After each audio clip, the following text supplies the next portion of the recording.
I am the Tofu Golem. Please enjoy the video. You start by opening DevTools using Ctrl plus Shift plus I or CMD plus Option plus I so you can inspect right away. Once open, pick a dock position that keeps the page visible. That reduces context switching. Make sure to enable any experimental features in settings if you need advanced panels. They'll appear immediately.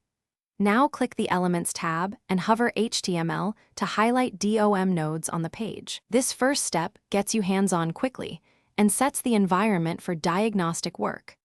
Next, dive into modifying and testing. In Elements, edit HTML inline and toggle CSS rules to see layout changes instantly. This answers what and why a page looks off. Then switch to Console to execute snippets, inspect errors, and copy objects for deeper analysis.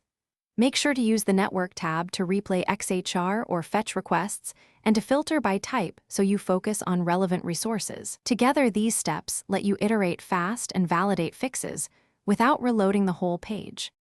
To finish, profile and audit so changes stick. Use the Performance panel to record interactions, then analyze flame charts to pinpoint rendering or scripting bottlenecks.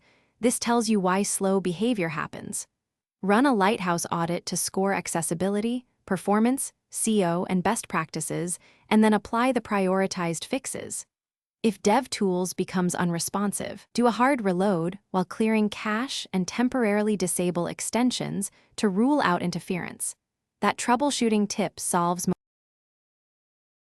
Thanks for watching. Consider subscribing if we helped you today.